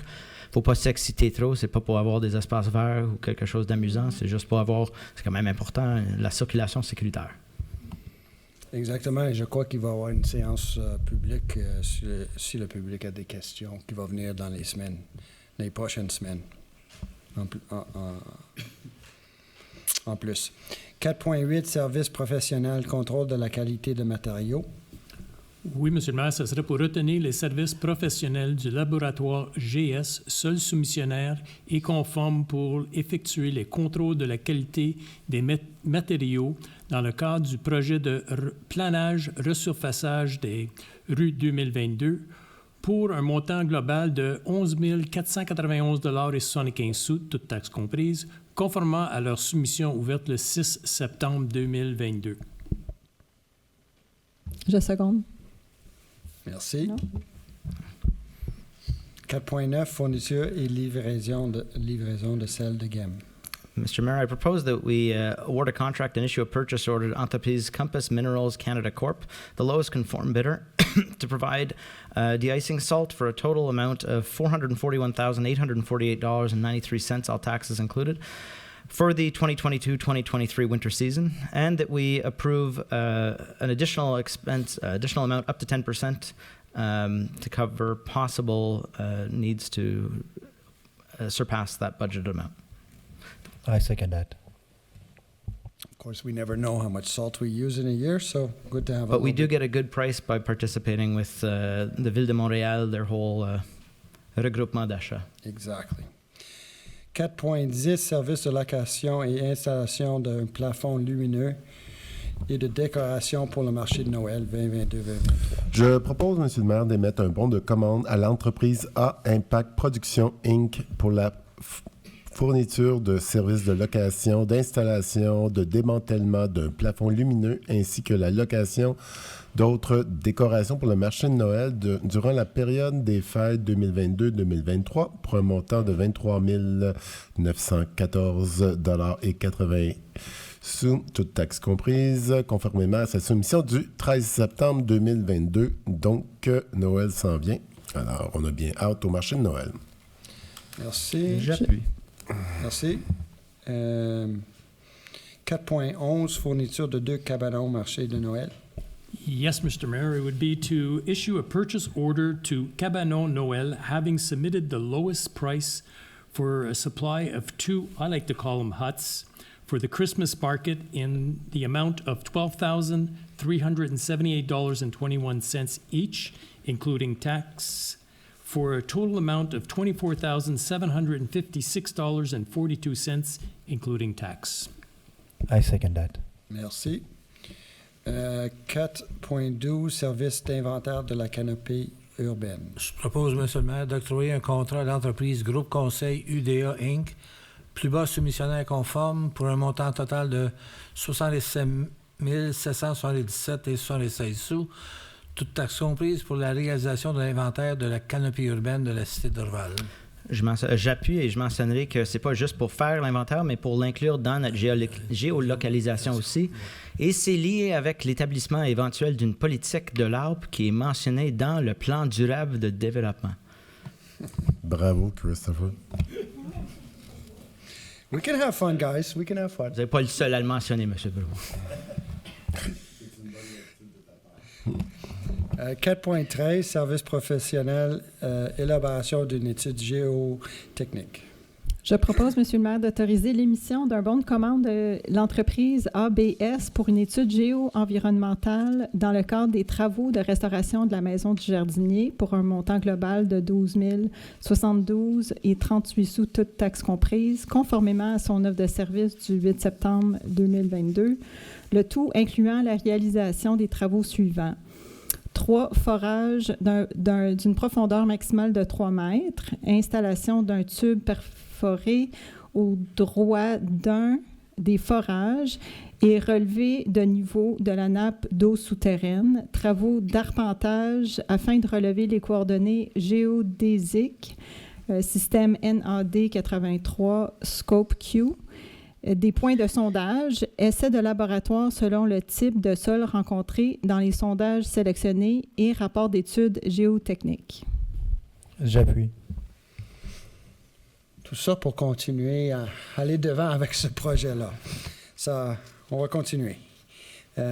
Finances et administration, 5.1, dépôt de la liste des dépenses autorisées. Est-ce qu'on a des questions? Autorisation des dépenses de réclamation.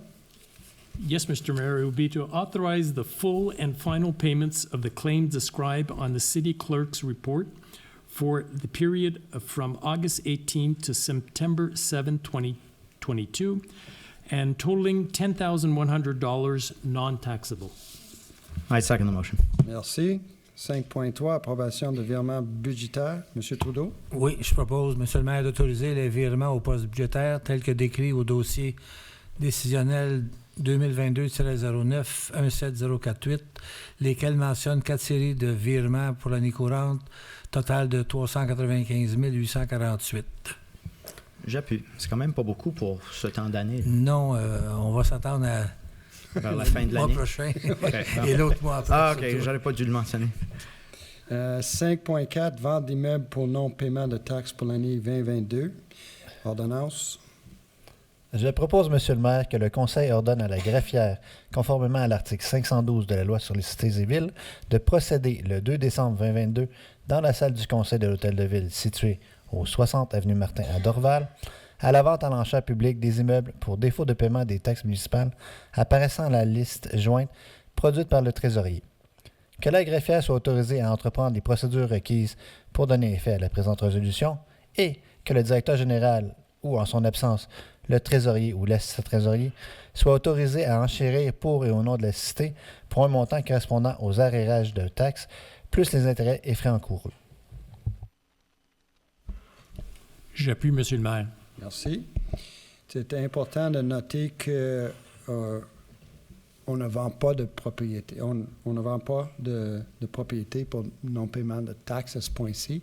C'est seulement une liste. Et cette année, la liste est très, très courte, qui est une bonne nouvelle. Et les propriétaires ont jusqu'à une date en décembre pour payer leurs taxes. Donc, j'espère, comme on a fait dans les 16 dernières années, tout le monde va payer leurs taxes.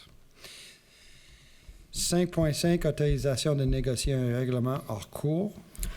Mr. Mayor, so just preamble for folks following along. Those many people may recall when we expropriated lot 1523315, located at 735 Bord du Lac, which is the corner of Lakeshore and Cloverdale. This was using a procedure that was fairly new to the city, fairly new in the province, in fact, of how it applies. And so there was an amount that was provided at the time, but there was always the option for it to go back to court. So what's being, what I'll be motioning in a moment is that we increase to some extent the amount being awarded to the previous owner, but this is being negotiated out of court to try and find a good compromise between the two parties.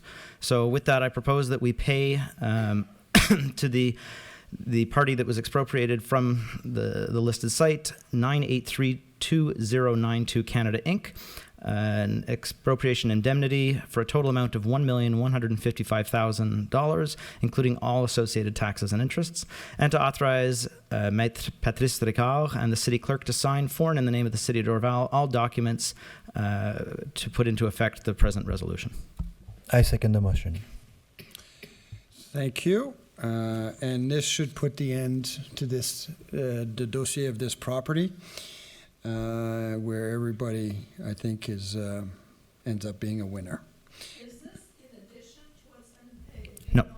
No, it's a total amount. This is a total amount, and I believe that we've already approved 950. 778. Sorry? 778,000. 707. Yeah. $778,000 was what we already previously paid. This includes the fees that we have to pay for the gentleman's notarial fees, taxes, and interest. So at the end of, about $380,000 more than what was originally given. And Mrs. Corneray, we're doing this because the property owner, we are the property owner today, and that is not the discussion here. We are the property owner today. We needed to finalize the selling price, and the reason we're doing a settlement out of court is because the property owner has the opportunity to bring us in front of a tribunal where this would be reviewed, and we never know where these things can end up, and we could end up paying a lot more money than just that. So I think it's a win-win for everyone, and it puts to rest this dossier, and we look forward to building the new park on that. But not till after the winter market. Well, anyways. You wanted a parking lot. We wanted a park, and we want parking, and 5.7, dons et subscriptions. 5.6 then, demande d'aide financière au MAMACH. Monsieur le maire, je propose que le conseil municipal autorise le dépôt d'une demande d'aide financière au volet aménagement résilient du PRAFI, que la directrice de l'aménagement urbain soit autorisée à signer pour et au nom de la cité de Dorval tout document utile et nécessaire afin de donner plein effet à la présente résolution, que la cité de Dorval s'engage à respecter les modalités du guide qui lui sont applicables, que la cité de Dorval s'engage, si elle obtient une aide financière pour son projet, à payer tous les coûts non admissibles au PRAFI, PRAFI, associés à son projet, y compris tout dépassement de coûts, la part des coûts admissibles qui n'est pas subventionnée et qui lui incombe, ainsi que les coûts d'exploitation continue et d'entretien de l'infrastructure ou de l'aménagement subventionné. J'appuie, monsieur le maire. Merci. Et donc, le 5.7, dons et subscriptions. Oui, monsieur le maire, ça serait pour autoriser une assistance financière pour un don à l'organisation suivante. Royal Canadian Legion, au montant de $400. Merci. Et, Oui, juste une seconde. Madame Duchâtel, la seconde. Désolée. Et c'est pour souligner que la Légion célèbre sa 60e année en existence. So, très important qu'on supporte la Légion. Ils étaient avec nous aujourd'hui au centre communautaire. Urbanisme 6.1, dépôt de procès verbal du comité consultatif d'urbanisme du 7 septembre 2022. Est-ce qu'on a des questions pour M. Lassage? C'est beau. Merci. On a 6.2, dépôt de rapport comparatif des listes de permis août 2022. Des questions? Merci. 6.3, approbation de divers plans d'implantation et d'intégration architecturelle. Oui, Monsieur le maire, ce serait pour approuver les recommandations du comité consultatif d'urbanisme telles que soumises en ce qui a trait au projet suivant. Projet d'agrandissement d'un bâtiment mixte 380 à 382, chemin bord du lac Lakeshore, non recommandé. Projet de construction d'une habitation unifamiliale isolée, modification, 26 Kathleen Lane, recommandé unanimement. J'appuie, Monsieur le maire. Merci. 6.4, approbation d'une compensation pour frais de parc, terrain et jeux et espaces naturels. Je propose que le conseil autorise une compensation pour parcs, terrains de jeux et espaces naturels dans le cadre d'un projet de redéveloppement en argent au montant de 136 856 et 40 sous, taxes non applicables, relativement à la demande de permis de construction visant le lot 1 520 147, lequel montant sera payable préalablement à l'émission d'un permis, conformément aux articles 44.7 du règlement de zonage numéro RCM-60A-2015 de la Cité de Dorval. J'appuie. Merci. Et ça, c'est pour le terrain du 200 avenue Dorval.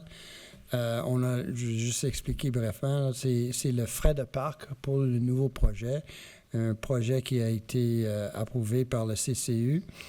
Ça, c'est la dernière étape. Et ce montant-là va être versé dans notre fonds de parc vert parce que ce terrain-là, il n'est pas très grand et il a été un gros espace public qui va être créé en avant de la propriété qui va être aménagé avec des arbres et des espaces verts et une belle terrasse en avant.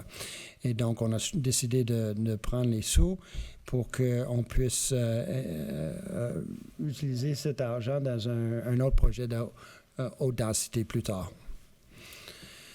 6.5, projet particulier de construction et modification d'une occupation d'un immeuble au 105-109 avenue Avro. Oui, Monsieur le maire, ce serait d'adopter un premier projet de résolution autorisant le projet de particulier numéro 2022-0059 tel que décrit ci-dessous et aux conditions y mentionnées. Territoire d'application. La présente résolution s'applique au lot 6-429-988 du cadastre du Québec dans la zone I-04-14. Autorisation. Malgré les règlements de zonage en vigueur, l'implantation d'usage centre de distribution marchandises et services d'entreposage et d'autorisation autorisés aux conditions prévues à la présente résolution. 3. Description du projet particulier. Le projet vise à mettre en l'installation d'un entrepôt Versacool dans les locaux vacants opérant les usages demandés, centre de distribution de marchandises divers et services d'entreposage conformément aux documents soumis au soutien de la demande de PPC-MOI. Dérogation autorisée. Il est autorisé de déroger le règlement de zonage de la Cité de Dorval ACM 60A 2015 pour le projet particulier afin d'autoriser les usages suivants. Usage 103-76, centre de distribution de marchandises divers et 50-20, services d'entreposage ne faisant pas partie de la liste des usages autorisés dans la zone I-04-14. Conditions. Une somme de 5 000 $ devrait être versée pour couvrir les coûts de publicité des avis publics requis dans le cadre du procès d'adoption du projet. B. de tenir une assemblée publique de consultation sur le dit projet, particulier à la date et l'heure à être déterminée par la greffière. Numéro 6, détail du début de la réalisation. La construction du bâtiment devra débuter dans les 12 mois suivant l'entente en vigueur de la résolution finale du projet PPMOI. Je pense que ça devrait être PP, c'est moi, right? OK. C'est ça que je pensais, une erreur de frappe. J'appuie. OK? Puis peut-être juste rajouter là-dessus que Versacool prévoit engager 40 employés dans ce nouveau projet-là. Ça va être quand même des emplois pour les gens de Dorval. Pour la construction ou plutôt pour travailler là-bas? Pour travailler dans l'entrepôt. Dans l'entrepôt. Et si vous n'êtes pas complètement mêlé avec ce que M. Lassage a présenté, il va y avoir une consultation publique le 6 octobre qui va être annoncée et les détails vont être annoncés dans une... On va ajouter le 6 octobre au procès. Oui, je vais l'ajouter. Oui. Ça va être dans la vie publique aussi. 7 divers projets. 7.1, 20... C'est qui? Je m'excuse. Je l'avais secondé. M. Von Royce. 28 marche annuelle contre la faim, Jean Clément, M. Von Royce. Madame Duchâtel va le faire parce que Jean Clément aurait été chez le district de Madame Duchâtel. Je vais l'expliquer quand même. Il me le laisse. Ils sont vite, les garçons, hein? Donc, Monsieur le maire, j'aimerais demander l'autorisation de la tenue de la marche contre la faim organisée par les Scouts de Dorval le 22 octobre 2022. J'aimerais l'appuyer et juste expliquer aux gens qui ne le savent pas. C'est une collecte de nourriture non périssable qui se fait à part un secteur de la cité de Dorval. Ça se peut, s'il y a assez de bénévoles cette année, qu'on va cibler toute la ville. Mais à confirmer. Ce qui est davantage, c'est que le fait que ça se tient le 22 octobre, je vais être dans une position de partager plus de détails aux prochaines séances du 17 octobre. So just start saving your non-perishable food items, which are all donated to Dorval Community Aid when collected by Dorval Scouts as well as a number of other volunteers on October 22nd in the morning. And you're looking for volunteers, I assume? Or scouts? Or yeah, if you want to help out for the morning, drive around, pick up some food. Okay. But more information will be available shortly on display panels. Everybody's going to get something in the mail, but we'll also have at least one drop-off point, and those are the details I'll confirm at the next council meeting. Excellent project where all of this goes to local families here in Dorval for Christmas food baskets, generally speaking. Et avec ça, si on n'a pas de nouvelles affaires... Est-ce que je peux proposer qu'on retire le 8.1? Parce que je ne sais pas si on l'avait fait quand je... Je pense qu'on l'avait... Ah oui? Je m'excuse pour... Reporter à la prochaine séance? Ben, retirer. Je m'excuse de ne pas avoir suivi ce que j'avais fait hors du 1.1. Donc, si on n'a pas d'autres sujets ou de questions, on va aller à l'item 10, levée de séance. Est-ce que je pourrais avoir un proposal? Je propose de lever de l'Assemblée, monsieur le maire. Je seconde. J'appuie, oui. Et merci beaucoup. Merci tout le monde dans la salle avec nous aujourd'hui et merci au conseil. Monsieur Rouleau, bienvenue à la ville de Dorval. C'est officiel maintenant. Merci beaucoup.